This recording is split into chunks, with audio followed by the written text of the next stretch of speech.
बिस्मिल्लाहिर्रहमानिर्रहीम। अस्सलाम वालेकुम दोस्तों, आप सबको अपने चैनल पंजाबी देश में खुशामदीद कहते हैं। आज हम एक यंग फार्मर के पास मौजूद हैं और इनकी खासियत ये है कि इन्होंने इस दफ़ा मक्की काश्त की है और मक्की की जो एवरेज पैदावार है वो 140 मन तक आई है।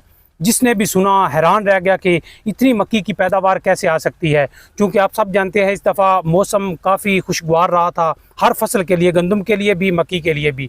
तो आज हम इनसे तफसीली बात करते हैं कि आपने अपनी मक्की की इतनी पैदावार लेने के लिए कौन सा फार्मूला इस्तेमाल किया, खादें कौन कौन सी इस्तेमाल की, मज़ीद अद्वियात कौन सी इस्तेमाल की, बीज कौन सा इस्तेमाल किया और कितने एकड़ मक्की लगाई। जी अस्सलाम वालेकुम। वालेकुम सलाम। आपका नाम क्या है? जी मेरा नाम मोहम्मद अहमद अवान है। मोहम्मद अहमद साहब, अच्छा हमें ये बताएं कि आपने कितने एकड़ मक्की काश्त की थी? मैंने 6 एकड़ मक्की काश्त की। और बीज आपने कौन सा इस्तेमाल किया बीज था? मैंने 1429 इस्तेमाल किया। तो ये जो हम खबर सुन रहे हैं कि आपकी 140 मन औसत पैदावार आई है, जी तो क्या ये सच है? जी जी अल्हम्दुलिल्लाह 140 मन औसत आई है फी एकड़। अच्छा, और बड़ा अच्छा ही बी भी था और बड़े अच्छा, पूरे इस इलाके में सबसे ज्यादा एवरेज मेरी आई है। अच्छा हमें ये बताएं कि आपने बीज कौन सा इस्तेमाल किया था? मैंने 1429 बीज लिया था।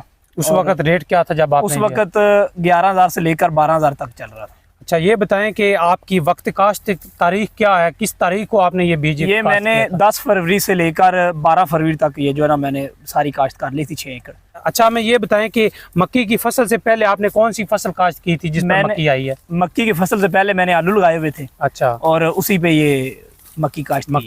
अच्छा हमें बताएं ना, ऐसा कौन सा आपने जादू किया, कौन सा फार्मूला लगाया कि 140 मन तक पैदावार आई? अपनी खाद प्लान के बारे में बताएं। जी मेरा असल में असूल ये है कि मैं जितनी भी जो भी फसल काश्त करता हूँ उसको उसके टाइम पे जो है ना वो खुराक देता हूँ। अच्छा, मैंने मक्की का भी अमूमन ये सुना है कि 40 से 50 या 60 दिन तक जो है ना वो उसकी खुराक पूरी कर लेनी चाहिए। अच्छा, लेकिन मैंने अल्हम्दुलिल्लाह 40 दिन में और 50 के राउंड बोर्ड जो है मैंने पूरी मक्की की जो है खुराक वो पूरी कर ली थी। मक्की की खुराक में क्या क्या आपने तरीका का इस्तेमाल किया, कौन कौन सी खाद्य अद्वियात इस्तेमाल की? सबसे पहले मैंने डीएपी और यूरिया मिला के मिक्स करके पहली खुराक मैंने वो लगाई थी। सही। उसके बाद फिर मैंने सल्फर लगाया।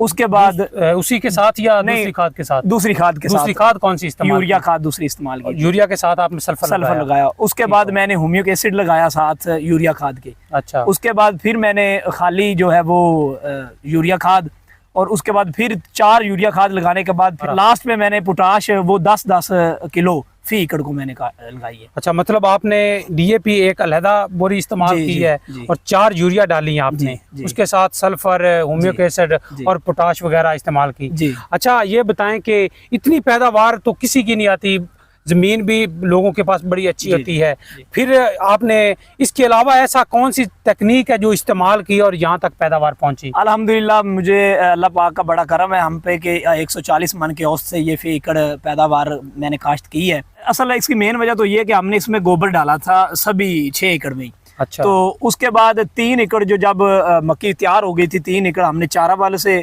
उनसे कटवाई थी और 3 एकड़ जो वो हमने सुखा के मजदूर लगा कर वो कटवाई। अच्छा ये बताएं, जो 3 एकड़ आपने चारे पे कटवाई थी उसकी पैदावार क्या आई थी? 125 से 130 के राउंड बोट वो भी आई है। और जो आपने सुखा के कटाई करवाई थी वो 140 मन के, मतलब 15 मन का फर्क आया है। बिल्कुल। आप अगर सुखा के मजदूर लगा के कटवाते हैं जी तो 15 मन का फर्क आता है। बिल्कुल ऐसे ही है। अगर आप मजदूर लगाते हैं तो 15 मन 20 मन बढ़ जाती है। अच्छा अब ये बताएं कि आपकी फसल तैयार होगी, आपने कटवाई, आपने फिर उसकी जो शेल की मक्की, उसके बाद आपने सेल की, बेच दी, तो रेट आपको क्या मिला? क्योंकि रेट शुरू दिनों में 5,000 तक भी गया, फिर 1800, 1900, 2000 तक आ गया। आपने किस रेट पे सेल की? जी ये असल में जिन लोगों ने पहले काश्त मक्की कर ली थी, आपको पता है कि उनके 5,000 तक भी मक्की बिकी है, 4,000 तक भी गई है। उसके बाद आस्ता आस्ता रेट जो वो कम होना शुरू हो गया। तब बारिशें शुरू हो गई थी तो कुछ थोड़ा सा रेट डाउन होना शुरू हो गया।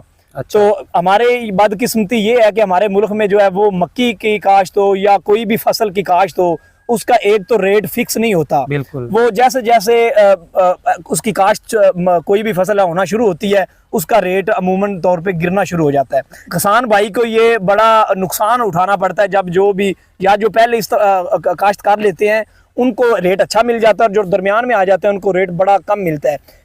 मेरे साथ भी यही हुआ कि मक्की की एवरेज तो बड़ी माशाल्लाह अच्छी आ गई, लेकिन उसके बावजूद हुआ ये कि मैं जब बारिशें आई रेट कम होना शुरू हो गया। मंडी में मैंने लेके जानी थी मंडी में 2100-2200 तक पहुंचाई। फिर वसाइल ना होने की वजह से मैंने इधर ही व्यापारी को दी, लेकिन वो 1900 1950 तक वो मेरी मक्की जो है वो सेल हुई सारी 6 एकड़ जी। 6 एकड़।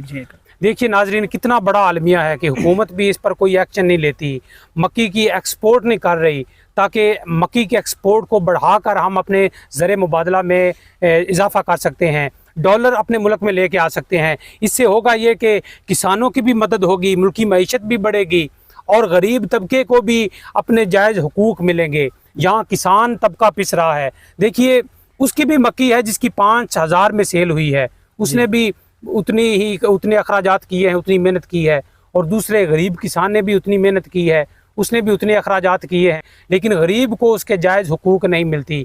और आज कंडीशन ये है कि मंडियों में लोगों ने मक्की भेजना बंद कर दी है, लोगों ने बड़े पैमाने पर स्टॉक करनी शुरू कर दी है। ये तो अल्लाह ताला की मेहरबानी थी कि एक अच्छा मौसम मिला किसानों के लिए, कि एवरेज जो पैदावार हमारे ज़िला उकाड़ा में रही है वो तकरीबन 115 से 125 मन तक रही है। ये एवरेज पैदावार है, चूँकि मौसम अच्छा था, साजगार था और फसल के लिए बेहतरीन साबित हुआ। तो इस भाई साहब की 140 मन तक आई है।